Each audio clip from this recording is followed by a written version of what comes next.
Hi everyone, this is Lunatum and here is our first live stream with an amazing 3D artist and art director, Natalie Liu. And this is for us a series of streams where we try to understand what's going on in the world of design and art and to reflect on its future and on all the possibilities that we have with us today. And I think that Natalie, with her experience and with her passion for what she does, can help us to try to find the answers to our questions. So you can ask your questions in the comment section in our stream, and we will collect all of them, and Natalie will give her answers later. And I believe that we can start. Natalie, hello once again. I'm very excited about our today's conversation. And I believe we will start with some general questions about your experience in design. So how did you start your journey and what made you choose 3D and not other directions, not other possibilities in design at the time when you started your career? Yeah, so I would say that it was definitely not like something that I like strictly planned. So I had like a very typical like East Asian immigrant upbringing, and like I grew up in Sweden, and like from a really early age, there's a lot of like pressure from like family. And like my dad had like two dreams for me, which was either to become a doctor, somebody who works in finance. So since I really wanted to like please my parents, I ended up like finishing a whole marketing degree. But I kind of also at the time I realized like, oh, this is not something that I want to do. So I applied to this media creative school at Hyper Island, which was a 2D course. But anyway, I just, at that place, I kind of like found 3D, and just like shout out to one of my classmates, Colin, who was initially a graphic designer, but he was like super interested in 3D. And he introduced me to some of the like really amazing like artists and designers, which made me kind of realize that you could work between those worlds as well. And yeah, I think together we did like a lot of different like 3D projects and experiments with like different aesthetics. And then I think like looking back, like he was a really like important like friend / mentor figure that really like opened my eyes into this like new mix of aesthetics and like industry and possibilities. And yeah. And who inspired you at the time, except for all your friends and people who worked with you, who studied with you? Maybe there were some, I don't know, famous designers, artists, anyone who made your views on design, who helped you to find your style and to understand what you appreciate in design. What are the visual aspects that you actually like and want to transmit through your art? Yeah, I mean, so like just to like name drop a few people, like Jesse Conda, Eric Q, Hassan Rahim, David Rudnick, Fractal Fantasy, I call in all of these was like, it was partly my classmate who showed me, but it was also something that kind of unraveled. Like I found more and more when I like got into it, or when you got into like research. So I think like also just in general, like photorealism was really, really huge, like a huge trend. The like render engine Octane had been around for about 5 years, and it kind of made it easier to make your renders look really, really realistic and good looking.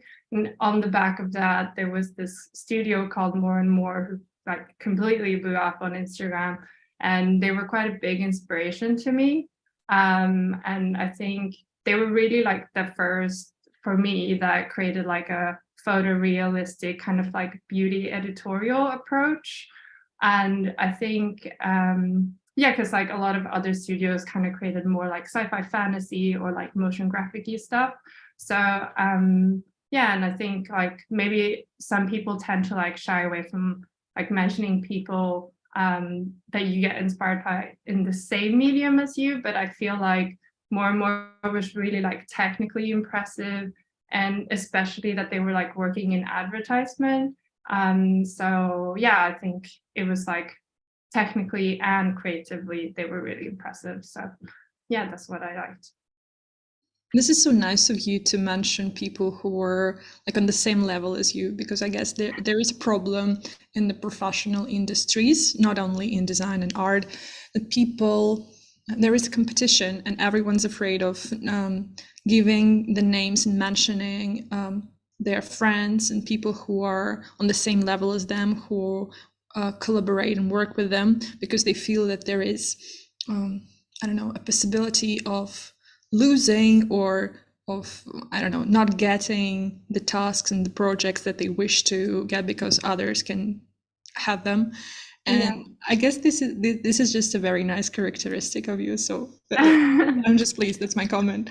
And of course, your professional skills must have improved since the time you started. Since, as far as I remember, you graduated from Hyper Island in 2017. Yeah. If that's right. Yeah. So, of course, your skills have improved, and you may notice some changes in your skill set. And in what way you see your profession and industry in general now? Like Yeah. your vision. Yeah, so kind of like how the like industry has changed and stuff, right? I mean, I think for me it's like hard to talk about how the industry has changed without like mentioning diversity. I think during my time there's been like a huge boom of like female 3D designers and just like 3D designers in general. And there's this really nice community called Digigal that really wants to like push females and like non-binary people, which I think is like super, super cool. But I mean, I would say though that like on a professional level in the industry, it does look different. Like it is a lot more like white males, like especially in like CD director positions. And yeah, I mean, like when I started my first internship, there was like this freelance director. And like the first time I met him, he thought it was like really funny to tell me like a racist joke about Asians. And the joke was like something like 10 Asian women stand in a line and how do you tell the difference? You can't because there isn't one. And then he laughed. And it was like the first time I met or like I faced a direct racist joke from somebody who was like above me in a professional environment. And I just remember being really uncomfortable, obviously. So I almost started like laughing at it, like because I was so nervous. But then I had like a really kind colleague of mine who kind of told me not to laugh because it's not funny. Yeah, I mean, I think it just shows that like, even though sometimes you think that the motion industry is really progressive and young, it still has like some dinosaurs among us, and it's just has the same issues that all of the other industries have across the world as well, like racism and inequality and stuff like that. But yeah, I mean, at the end of it, I think like we'll be seeing like more and more girls coming into the industry because like, of course, it's going to kind of take time to see it change as well, because like a lot of girls came into this industry later on, and like that's kind of why it takes more time. But then like another change that I've seen is also that kind of tools that are changing. Like a while ago, I think C4D did kind of a major update in R25 that made it look like an entirely different software. And that pushed me into learning more about Houdini because I needed to like relearn things anyway. So, you know, why not? And yeah, I've noticed like that a lot of my peers have like started to learn more about Houdini, and it's really like this new Vellum network that everybody thinks like it's so much easier to use. And then like, I feel like I should also mention AI because it's kind of the latest technology that has like a huge impact on the industry. And I think Runway ML just came out with this really crazy update where you can put in like just a simple viewport render, and then you can get like fully textured rendered in your style of choice. And this is gonna like speed up like render times so much. And yeah, I mean, yeah, I guess that's it. Firstly, I would like to make it clear if I understand you right. You mean that the general problem you see right now in the industry is more to do with like, I don't know, our characteristics, I don't know. our I don't know relationship. if I call it a problem. I think I would just kind of, it's just something that needs to be improved. No, because then it feels like a problem as well, right? I mean, I don't know, like it's more a society thing, I feel. And you can see it everywhere. So the motion industry isn't detached from that, but but like, is it the biggest problem in our industry? I don't know. Like I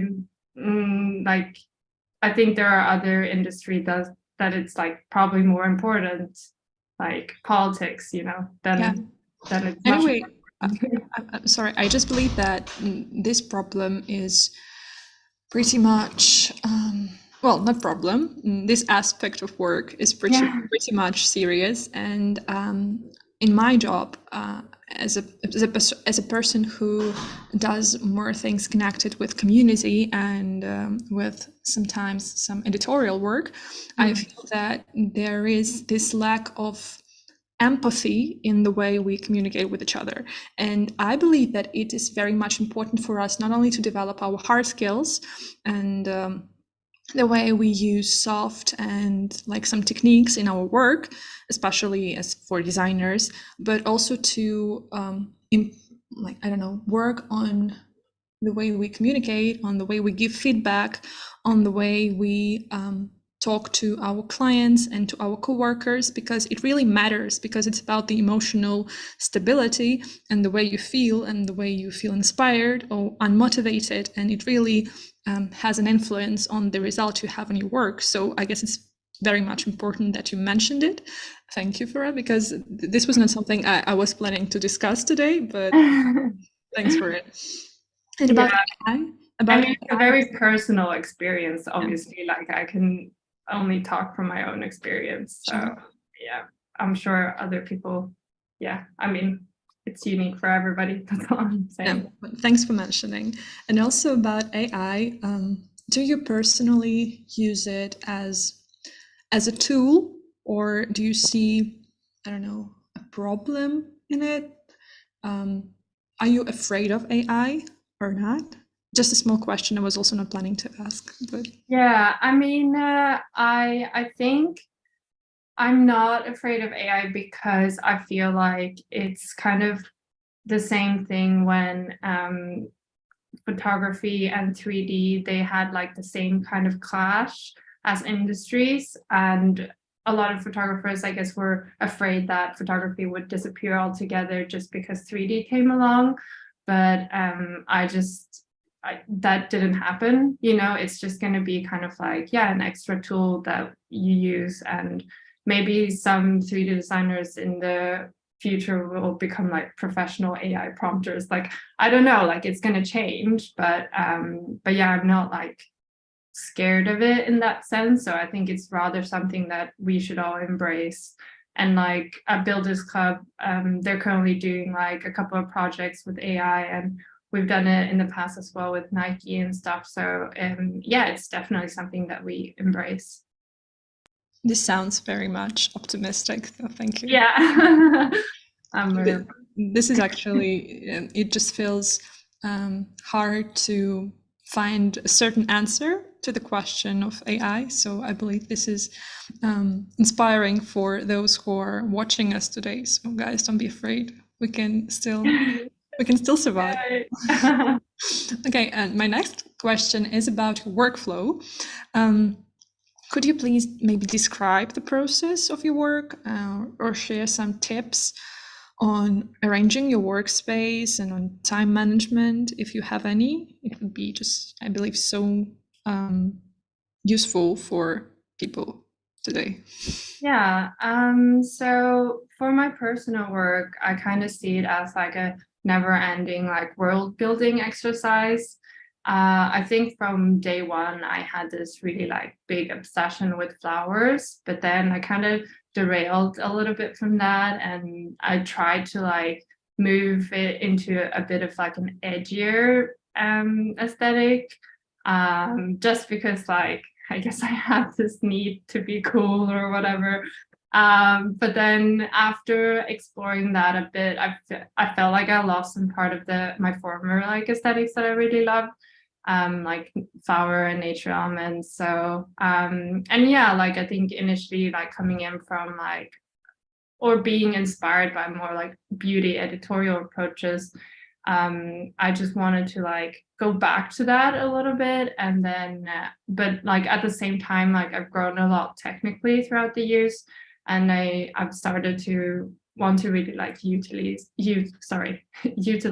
Houdini in my work. So yeah, at the end of the day, I kind of like went back to flowers, and now I really just love like simulating it, like and thinking about like how I can like add or take away elements.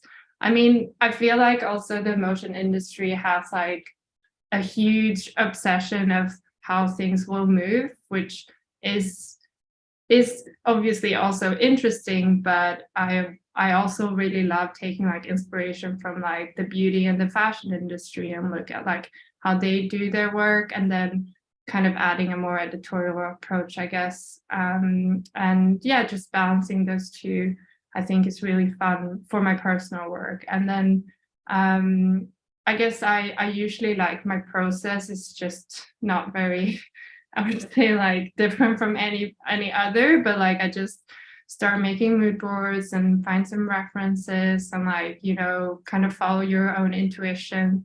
And then if something's wrong, you usually need to like discuss it with somebody or have a think about like what the details, what doesn't feel right, you know.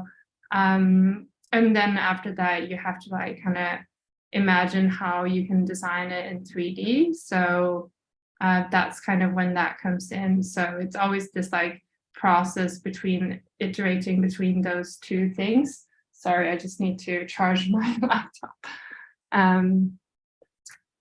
Yeah, and I guess if I have any tips,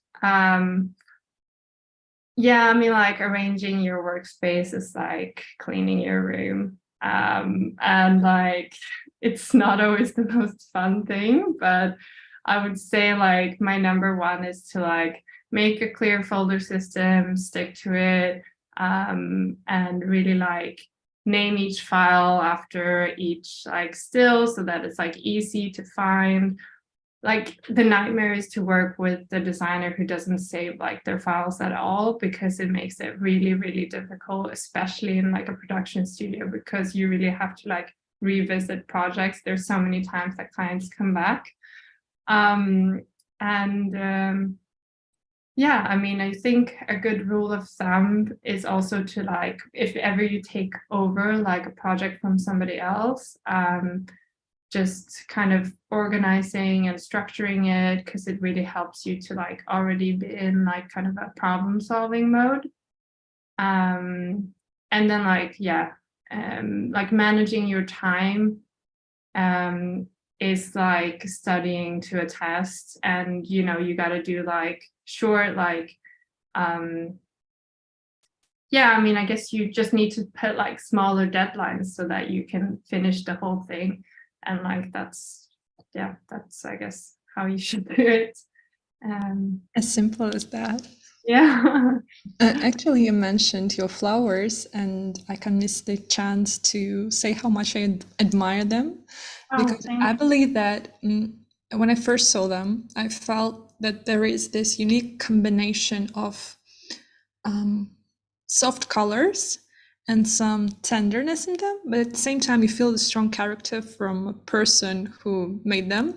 And I believe that this is somehow a metaphoric statement, perhaps about women in the industry, women who have their voice, and it shouldn't be always a strong statement. It can also go through art, and it can be something you just look at and you feel the beauty and some light, and you enjoy the process of just looking at it, but at the same time you feel the potential of the artist who created them. And this was just a special moment for me while looking at the files you sent. So thanks, thanks very much. Yeah, no, I mean, like, yeah, I guess like to do some like cheesy quotes, you know, you gotta like try and stay true to yourself and not like get lost in the whole That's thing. true. That's true. And you mentioned production studios. So right now you're working at Builders Club studio, and maybe you could just share some experience. What does a day at Builders Club look like for you? What is your schedule? Could you please share? Yeah. So I think it really depends on like what project it is and what role I have. But like in general, I think since I became an AD like 1.5 years ago, I've gotten more and more responsibility from the directors, which is really amazing. And yeah, I think that's why it's so cool to work in like a more boutique or smaller production studio, because it really like is kind of up to you how you want to shape your position as well.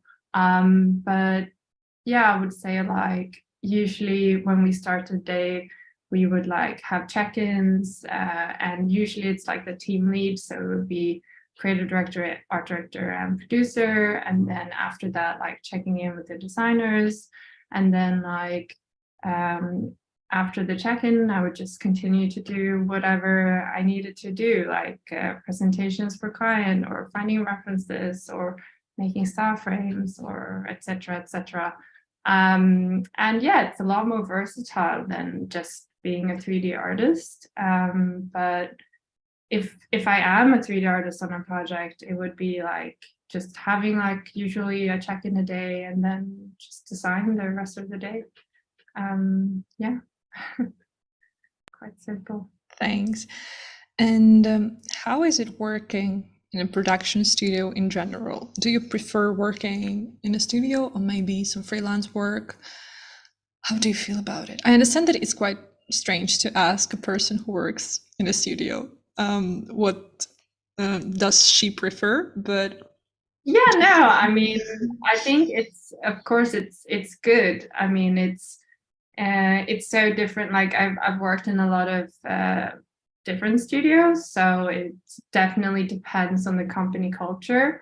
But overall, I would say that it's like two things that kind of matters the most. Is like the people in the team and then the projects that come in. So yeah, it can be like super magical to create like create projects and designs with some really talented people, and you can create something more amazing than you would have been able to do alone, right? That's why it's so cool being in a production studio. But I think yeah, I would obviously be lying if I said that I don't care about like the projects that come in. So it's also really important to like find that studio that you can really resonate with.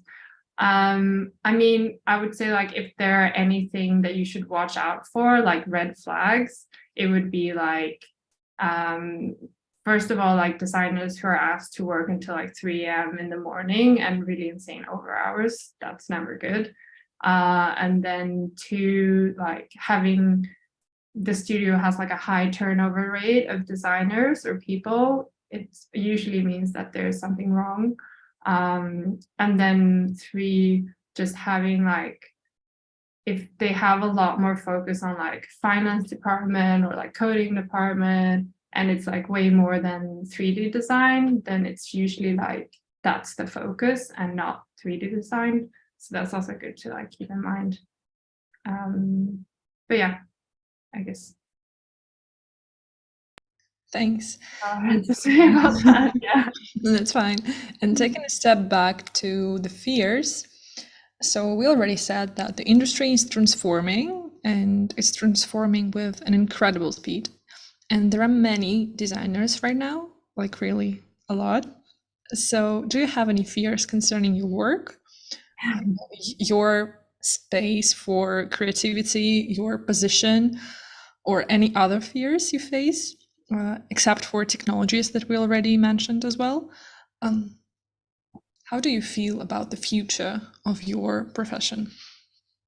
Yeah, I mean, I'm optimistic. I think like that's what we talked about slightly earlier on, you know, like I think AI is something that we should really embrace. And I personally, like, I really try to integrate like new technology as much as I can in my own work as well. Just like right now being like full-time learning Houdini, and it's pretty all-consuming. So yeah, I really am focusing a lot on that. But I think it's the same, like if you don't progress, you're gonna die in this industry, you know. You have to like always push forwards. So it's what's good about it as well.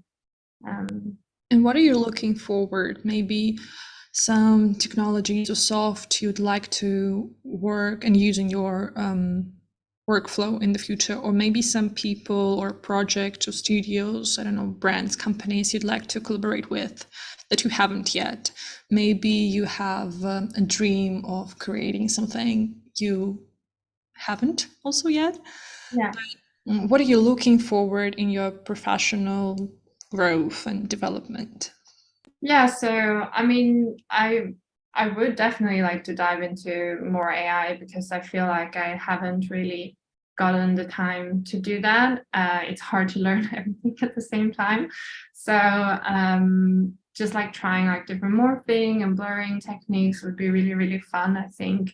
But like a dream of mine would be to collaborate with the flower sculptor called, he's Japanese, he's called Asuma Makoto, and he made these like amazing like kind of ice flower sculptures. I think making like a mixed media sculpture with him would be absolutely insane.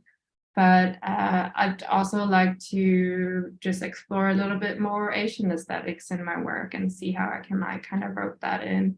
But yeah, that's I'm still working on that. So And we wish you good luck. And actually, when you said that you would like to integrate more into the AI thing, I just thought she's so brave. Like everyone's afraid of it, and she just wants to work with it. This is, I guess, this is something I'm very pleased to hear, and I'm as well very optimistic right now.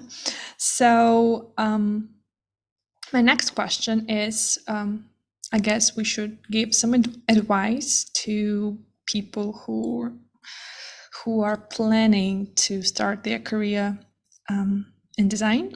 So what should be your first step in the journey, and what should you study, and what do you think, what's your personal opinion right now, today in 2023,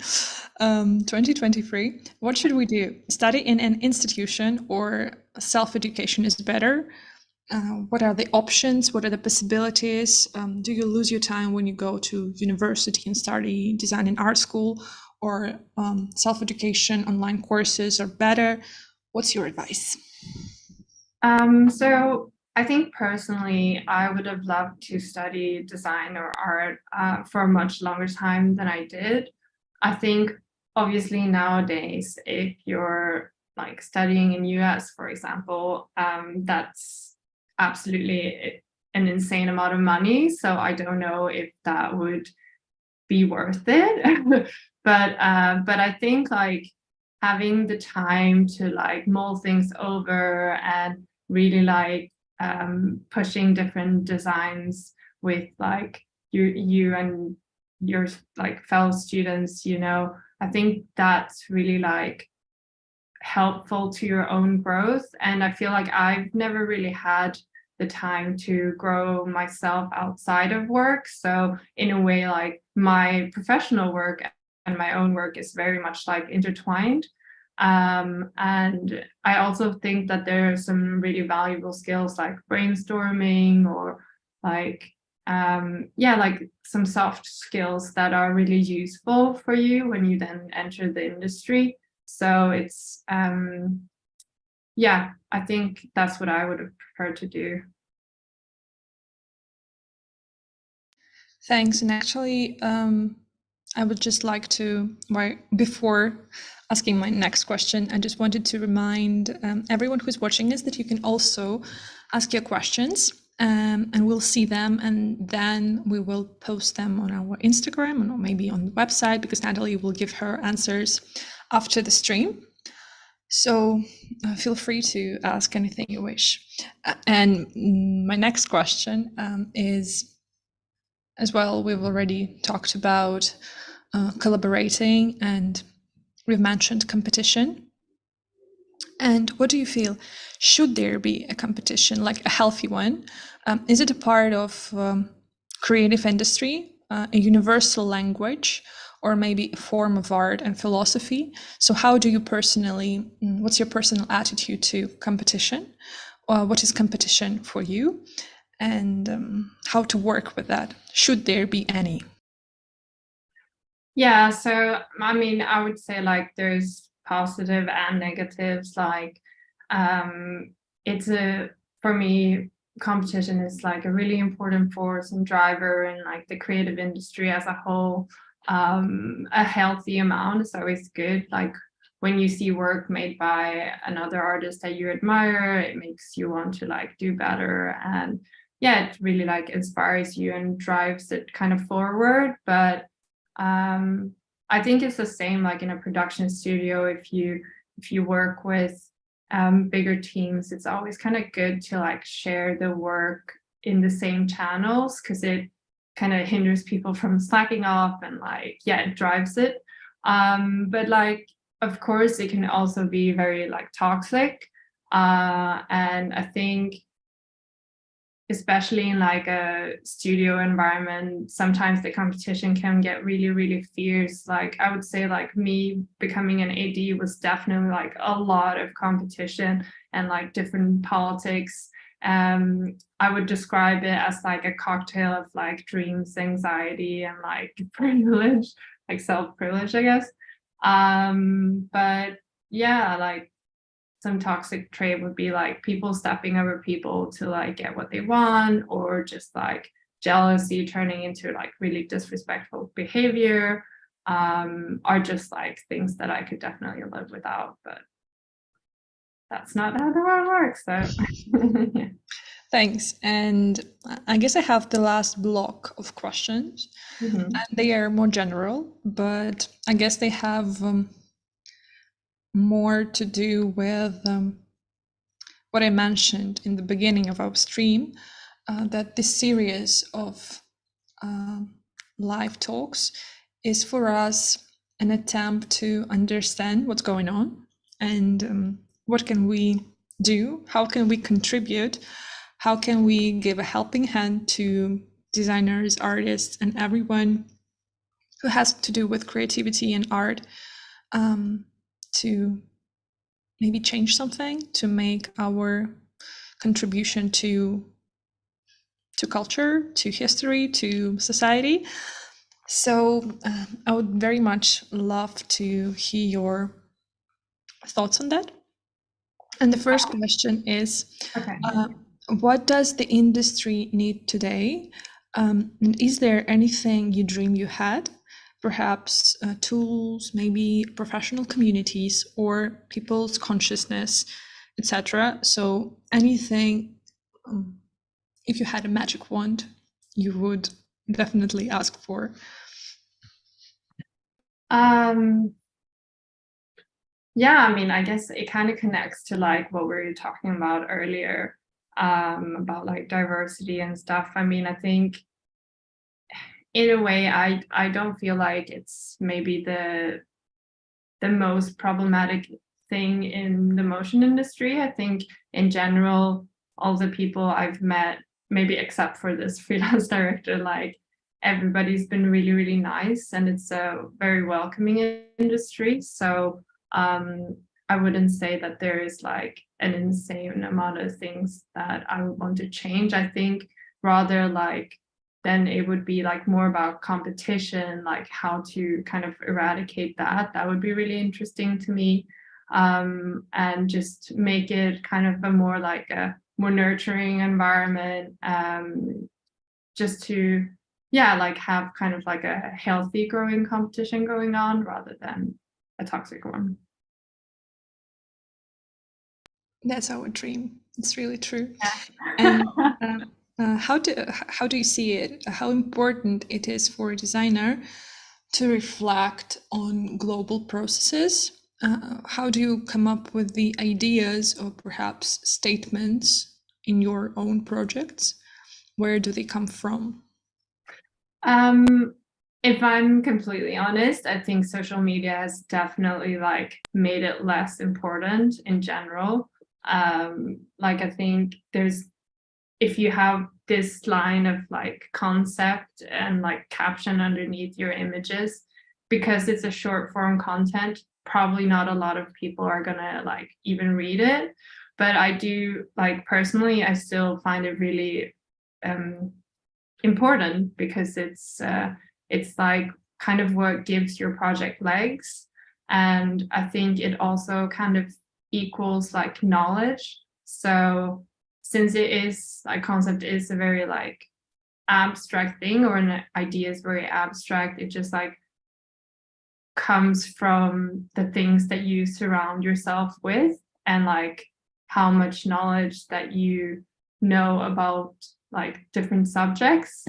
And I think like what I do, I mean, I think I've looked up like every single like flower store in London, and I go to like my favorite one at Mary Street Market quite often, and just like keeping updated on like different different kind of like podcasts or contemporary culture, or like